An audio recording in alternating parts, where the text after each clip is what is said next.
Bonjour à tous et bienvenue dans ce nouvel épisode. Aujourd'hui, on s'attaque à un sujet qui me fascine totalement, et je sais que vous aussi. On va parler de notre cerveau. Mais pas n'importe comment. On va parler de sa capacité à changer, à évoluer, peu importe notre âge.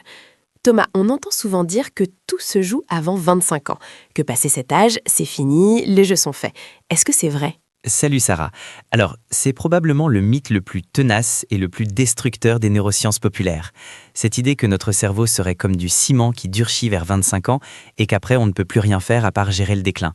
C'est totalement faux. Heureusement pour nous d'ailleurs. C'est rassurant.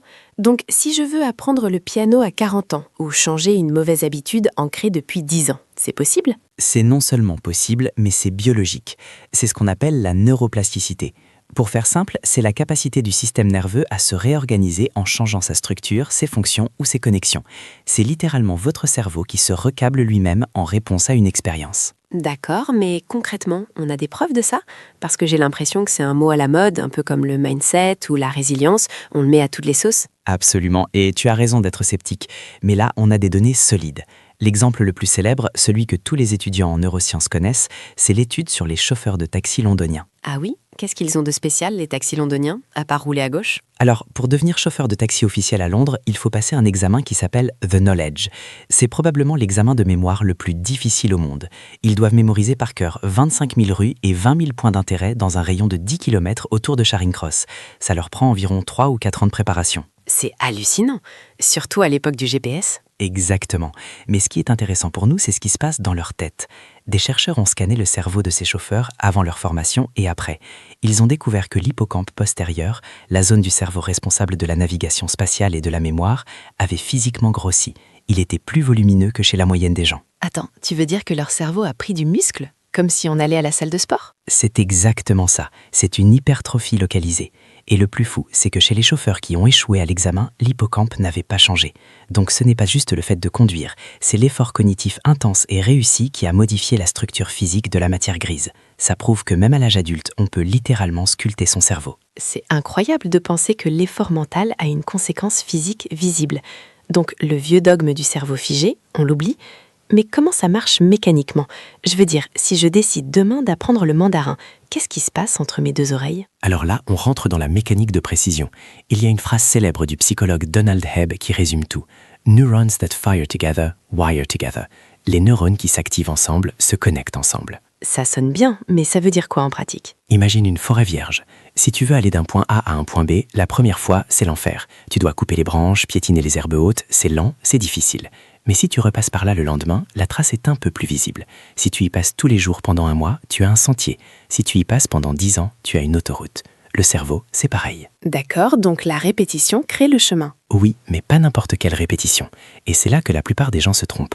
Pour déclencher la neuroplasticité à l'âge adulte, il ne suffit pas de répéter bêtement. Il faut de l'attention et de l'urgence. Il faut des cocktails chimiques spécifiques. Des cocktails chimiques ? Tu parles de neurotransmetteurs ? Exactement. Pour qu'un changement se produise, tu as besoin de libérer de l'acétylcholine. C'est une molécule qui agit comme un projecteur. Imagine que tu es dans le noir complet. L'acétylcholine, c'est le spot lumineux qui vient éclairer précisément les neurones qui sont actifs à ce moment-là. Elle dit au cerveau « Hey, marque ces neurones-là, c'est important, il faut les modifier ». Et comment on déclenche cette acétylcholine ? On ne peut pas juste claquer des doigts ? Non, mais on peut utiliser un levier très puissant, le focus intense. Quand tu es hyper concentré sur quelque chose, tes noyaux gris centraux libèrent de l'acétylcholine aux endroits précis de ton cortex qui sont sollicités. C'est pour ça que regarder une vidéo YouTube en faisant la vaisselle ne t'apprendra jamais rien en profondeur. Il n'y a pas ce focus intense, donc pas de marqueur chimique pour dire « changez le câblage ici ». Donc le multitâche, c'est l'ennemi de la neuroplasticité. C'est la mort de l'apprentissage profond, oui. Mais il y a un deuxième ingrédient, encore plus important, et celui-là va peut-être te surprendre. C'est l'erreur. L'erreur ? Tu veux dire se tromper ? Oui, faire des erreurs. Quand tu essaies d'apprendre quelque chose de difficile et que tu échoues, tu te sens comment ? Frustré, agacé, j'ai envie d'arrêter. Voilà, cette frustration, c'est magique. Chimiquement, cette sensation désagréable, c'est de la noradrénaline et un peu d'épinéphrine. C'est un signal d'alerte. Ton cerveau te dit « Oula, ce qu'on fait là ne marche pas, il faut changer quelque chose ». Cette agitation chimique est la condition sine qua non pour ouvrir la fenêtre de la plasticité. C'est contre-intuitif. On a tendance à penser que si on est frustré, c'est qu'on n'est pas doué. Toi, tu me dis que la frustration, c'est le signe que le cerveau est prêt à changer ? Exactement, c'est le portail. Si tout est facile, si tu es dans ta zone de confort, ton cerveau n'a aucune raison de dépenser de l'énergie coûteuse pour se recabler. Pourquoi il le ferait ? Tout roule. L'erreur signale un besoin d'adaptation.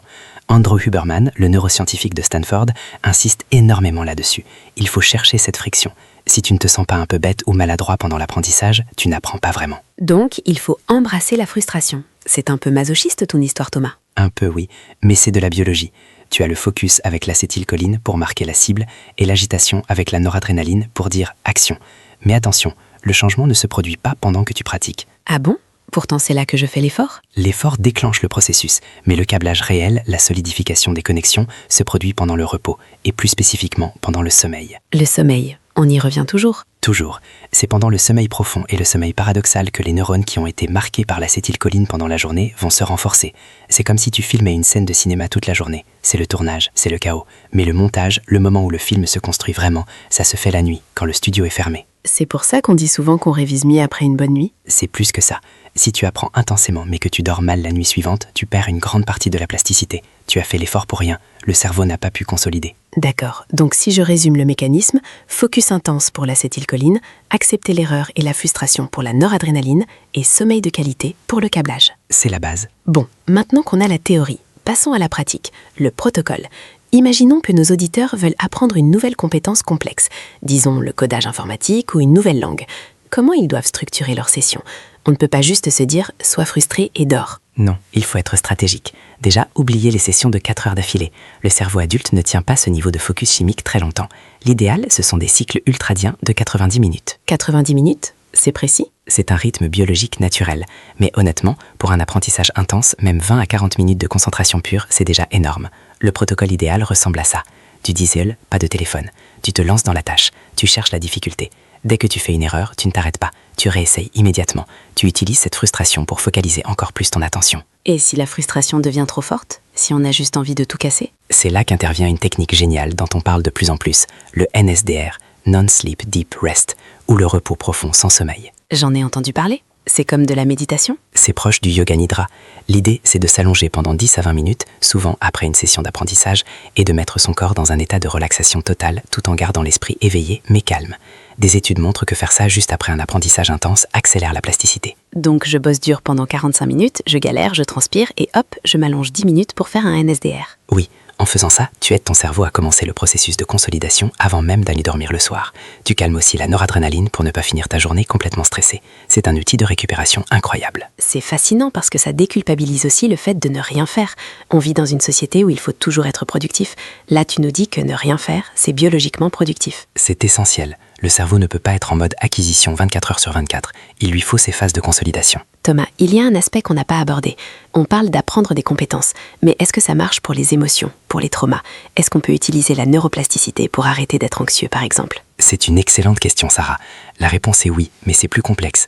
La neuroplasticité fonctionne dans les deux sens. Tu peux câbler des choses positives, mais tu peux aussi renforcer tes angoisses. Si tu passes ton temps à ruminer des pensées négatives, tu deviens expert en pensées négatives. Tu renforces ces autoroutes neuronales. Aïe. Donc l'anxiété, c'est une forme d'apprentissage ? D'un point de vue neuronal, oui, c'est une répétition. Pour défaire ça, il faut appliquer le même protocole, mais à l'envers. Il faut créer de nouvelles voies. C'est ce qu'on fait en thérapie cognitive et comportementale. On s'expose volontairement à petite dose à ce qui nous fait peur, mais on apprend à rester calme, à respirer, à contrôler la réponse. On réécrit l'association. Au lieu de chien égale danger, on apprend chien égale sécurité relative. C'est donc une reprogrammation active. On n'est pas condamné à subir nos vieux schémas. Jamais. C'est ça le message d'espoir. Tant que tu as des neurones vivants, tu as de la plasticité. Bien sûr, c'est plus rapide chez un enfant de 5 ans, c'est une éponge. À 50 ans, il faut faire l'effort conscient d'ouvrir la porte avec le focus et l'erreur. Mais le mécanisme est là, il attend juste d'être activé. Je trouve ça tellement puissant. Ça veut dire qu'on n'est pas défini par notre passé, mais par ce qu'on fait de notre cerveau aujourd'hui. Tu n'es pas tes habitudes passées, tu es l'architecte de ta propre matière grise. C'est une responsabilité, certes, mais c'est surtout une liberté immense. Si tu n'aimes pas comment ton cerveau réagit, change-le. Ça va être dur, ça va être frustrant, tu vas mal dormir quelques nuits, mais tu peux littéralement changer qui tu es au niveau biologique. C'est l'architecte de sa propre matière grise. J'adore cette image. Thomas, si nos auditeurs ne doivent retenir qu'une seule chose pour commencer dès aujourd'hui, ce serait quoi ? Cherchez l'erreur. N'ayez pas peur de vous sentir incompétent quand vous commencez quelque chose. Si vous vous sentez incompétent, c'est que vous êtes exactement au bon endroit pour que votre cerveau évolue. Souriez à la frustration et dormez bien. Le message est passé. Merci beaucoup Thomas pour toutes ces explications claires. Merci à toi Sarah. Quant à vous, chers auditeurs, vous savez ce qu'il vous reste à faire. Choisissez une compétence, acceptez de galérer un peu et laissez la magie de la neuroplasticité opérer. On se retrouve très vite pour un nouvel épisode. Prenez soin de vos neurones.